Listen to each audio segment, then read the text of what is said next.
In Chapter 11, Last Call in the South City, Beezaura and Orba are welcomed into Finbarato's home under the guise that they are investigators with the Fire Brigade, hoping to search his home and rid it of any dangerous magical substances. Do you mean to say the fire was not an accident, that it was a targeted attack?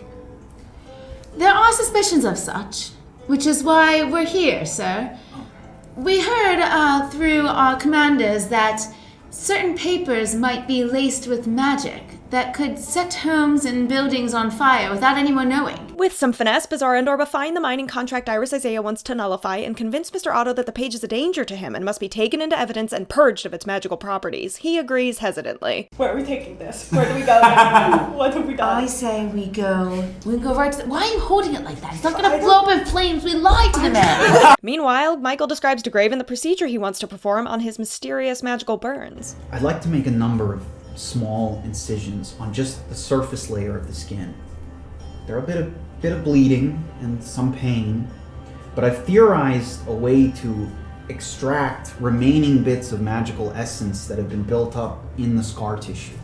And in doing so, may enable you to draw on a pool of energy that you didn't even know you had. But the procedure doesn't last long, as Graven goes unconscious and enters a dreamlike state where he and his mother are retreating into their home during a winter storm. Can you help me, Graven? Will you pull the door? Yes, Mother. Pull it, Graven! Pull it, Graven! Pull it! Pull it! Pull it, Graven! Pull it! Once Graven comes to, he finds his hands gripping Michael's throat and wills himself to let go just in time. My father sometimes was taken by a force he could not control. I am not unfamiliar to this. I perhaps should have been better prepared.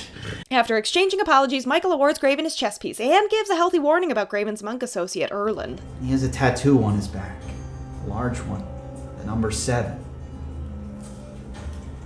I believe that refers to Atonement's End, which is a monastery on the Isle of Shashi.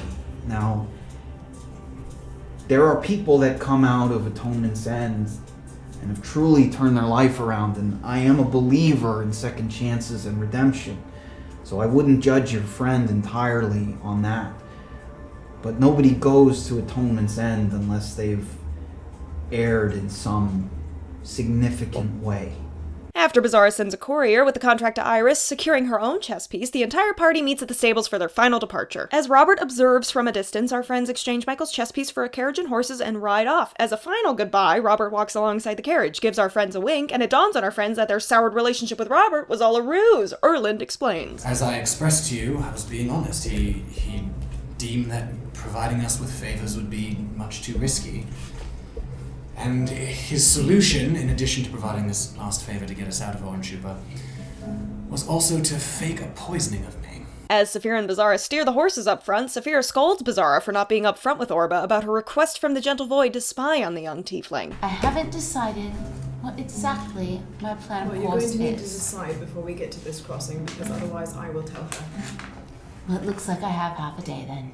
Yes. And inside the carriage, Graven confesses that he reacted poorly to Michael's procedure and was advised to ingest a dose of drow poisoning to rest and avoid further side effects. He then makes a very disturbing request. Would you mind,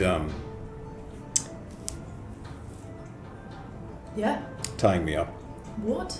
Why? No. What? Why? When Sure. Michael put the healing gel on my arm, Yeah. I passed out. Okay. When I came to,